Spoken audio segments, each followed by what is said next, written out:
Friends, మన వీడియోలో ఎలా అయితే ఓటింగ్ రిజల్ట్ చెప్పుకుంటా వచ్చామో, టాప్ 5 ఎవరు, 4 ఎవరు, 3 ఎవరు, 2 ఎవరు, 1 అని ఎలా చెప్పుకున్నామో సేమ్ అదే పొజిషన్లో ఎలిమినేట్ అవుతూ బయటకు వస్తున్నారు.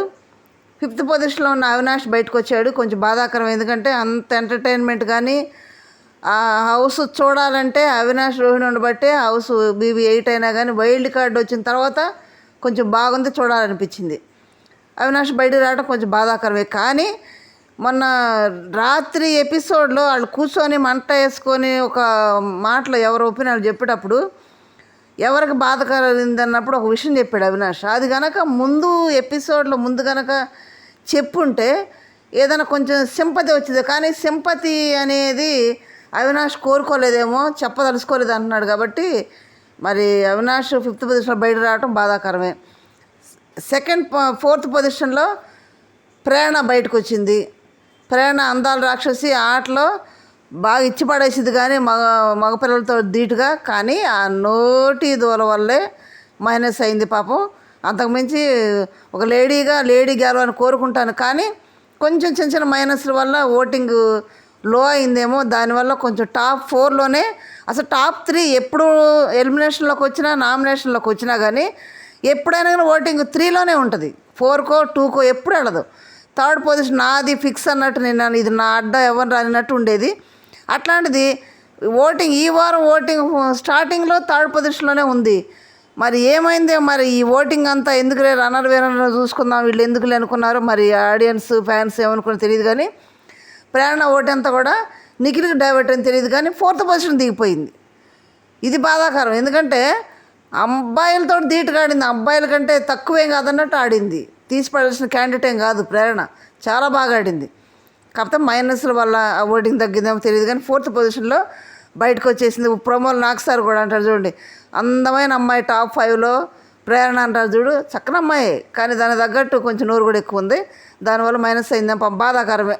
ఒక లేడీగా నేనైతే బాధపడతాను ప్రేరణ 4th పొజిషన్లో బయటకు వచ్చినందుకు. 3rd పొజిషన్కి వచ్చేటప్పటికి ఇప్పుడు మనకు తెలిసే అప్డేట్ ఏంటంటే నబీల్ ఎలిమినేట్ అయ్యి బయటకు వచ్చినట్టు తెలుస్తుంది.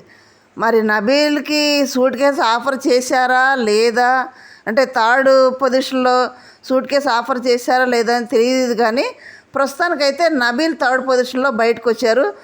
మరి ఇదైతే ఎంతమందికి బాధ అనిపిస్తుందో చెప్పండి. ఎందుకంటే వరంగల్ షేర్ అని చాలామంది అక్కడికి వచ్చిన ఎక్స్ కంటెస్టెంట్లు కూడా కిరాక్ సీత నబీల్ గెలవాలని కోరుకుంది. బయట కూడా ఇంటర్వ్యూలలో కూడా నబీలే గెలవాలని కోరుకుంది. నా ఫ్రెండ్గా నబీలే గెలవాలని కోరుకుంది. తప్పలేదు, ఎవరి ఫ్యాన్స్ వాళ్ళు సొంత అనుకున్నాడు, ఓన్ అనుకున్న వాళ్ళు గెలవాలని కూడా తప్పలేదు. కాకపోతే ఓటింగ్ రిజల్ట్ని బట్టి కూడా కొంచెం బయటకు రావడం జరిగింది, ఓటింగ్ తగ్గిపోయింది కాబట్టి. కానీ చేతులారా చేసుకున్నది నబీల్తో మాత్రం బాధాకరమే. ఎందుకంటే నిఖిల్తో రన్నర్లోనో విన్నర్లోనో ఉండాల్సిన క్యాండిడేట్ మరి 3rd పొజిషన్లో బయటకు వచ్చాడంటే బాధాకరం విషయమే. అది చేతులారా నబీల్ చేసుకున్నదే పాపం. మనం ప్రతి వీడియోలో కూడా చెప్పుకుంటానేమో. మొన్న కూడా అసమం వచ్చినప్పుడు అడిగింది, నీకు ఆట పడిపోయింది అని ఆడియన్స్ క్వశ్చన్స్ని అడుగుతున్నానని అడిగినప్పుడు లేదు ఫైర్ అలాగే ఉంది అంటే, ఫైర్ అలాగే ఉంది కాబట్టి అలాగే ఉంది కానీ చూపించలేదా? చూపించుంటే బాగుండేది. అది చూపించడం లాస్ట్ 2 వీక్స్ చూపించాడు, ఫస్ట్ 5 వీక్స్ చూపించాడు, మధ్యలో లేదు. ఆ ఫైర్ అంతా చల్లబడిపోబట్టి ఆడియన్స్ కూడా చల్లబడిపోయారు. ఇప్పుడు లాస్ట్ 2 వీక్స్లో ఫైర్ వచ్చేటప్పటికి ఆడియన్స్ అప్పటికి కనెక్ట్ అవ్వడం, అప్పుడు కొంతమంది కనెక్ట్ అయి ఉంటారు. అప్పటికి కూడా నబీల్ రావట్లేదు, నామినేషన్ రావట్లేదు, ఫైర్ తగ్గింది. ఆయన బయట కంటెస్టెంట్ వచ్చి చెప్పటం, మణికంఠ వచ్చి చెప్పటం. మణికంఠ అయితే అదొక నామినేషన్ లాగా కాదు కానీ సజెషన్ లాగా ఇచ్చాడు నబీల్కి. చెవులో కూడా చెప్పాడు, ఏది చెప్పాడు తెలియదు కానీ చెవులో కూడా ఏది చెప్పాడు. కాబట్టి మరి అది సరి చేసుకొని ఫస్ట్ నుంచి ఏం లేదు. నబీల్ కనుక నిఖిల్కి వ్యతిరేకంగా పోరాడి ఉంటే మాత్రం ఇప్పుడు విన్నర్ పొజిషన్లో ఉండే ఛాన్స్ నబీల్ది. ఆ క్యాండిడేట్ ఫస్ట్ చూసినప్పుడు అనుకున్నాం నిఖిల్ తోటి పోటాపడి ఉండేది నబీలే అనుకున్నప్పుడు, గౌతమ్ రానప్పుడు. ఎప్పుడైతే నిఖిల్ వాళ్ళ దగ్గర చేరిపోయి, నిఖిల్ బ్యాచ్లో చేరిపోయి ఇప్పుడు విన్నర్ అవ్వాలనుకున్నవాడు పోటీ తత్వానికి వ్యతిరేకంగా పోరాడితే గెలుస్తాడు. కానీ ఆ పోటీకే పోయి సపోర్ట్ చేస్తా, అరే నేను వద్దురా నువ్వే విన్నర్ అవ్వరా నిఖిల్ అన్నట్టుంది ఇప్పుడు నబీల్ చేసిన పని. నాకు వద్దులే కప్పు నువ్వే తీసుకో అన్నట్టు చేశాడు. ఇప్పుడు వాళ్ళ దగ్గర చేరి వాళ్ళ మాటలు మాట్లాడతా, వాళ్ళ గ్రూప్ ఇదిలో చేరిపోయి వాళ్ళకి సపోర్ట్ చేస్తా, వాళ్ళకిలాగా వాళ్ళు ఏది చెప్తే చేస్తా, సేఫ్ గేమ్ ఆడుకుంటే వాళ్ళతో పాటు ఉండేటప్పటికి నబీల్ గ్రాఫ్ పడిపోయింది. నువ్వు విన్నరెవరు నాకు వద్దన్నట్టు అయిపోయింది ఇప్పుడు నబీల్ పరిస్థితి. బయట థర్డ్ పొజిషన్ రావడం అనేది చాలా బాధాకరమే. అంటే ఏ రేంజ్లో ఓటింగ్ పడింది, 5 వారాల నామినేషన్ ఉన్నప్పుడు విన్నర్ మెటీరియల్ రేంజ్లో ఓటింగ్ పడింది. మరి అట్లాంటి ఓటింగ్ మరి ఆ ఫ్యాన్స్ ఏమైపోయారు, మరి ప్రయత్నం చేశారా లేదా అంటే చేసే ఉంటారు కానీ చేయకుండా ఉండరు. కానీ మరి ఎక్కడ దెబ్బతిందంటే నబీల్ చేతులారు చేసుకున్నది మనం ఏం అనలేం. కానీ మనకు 24/7 మనకు తెలుస్తుంది కాబట్టి ఏం జరుగుతుంది ఏందనేది మనం చెప్పగలం.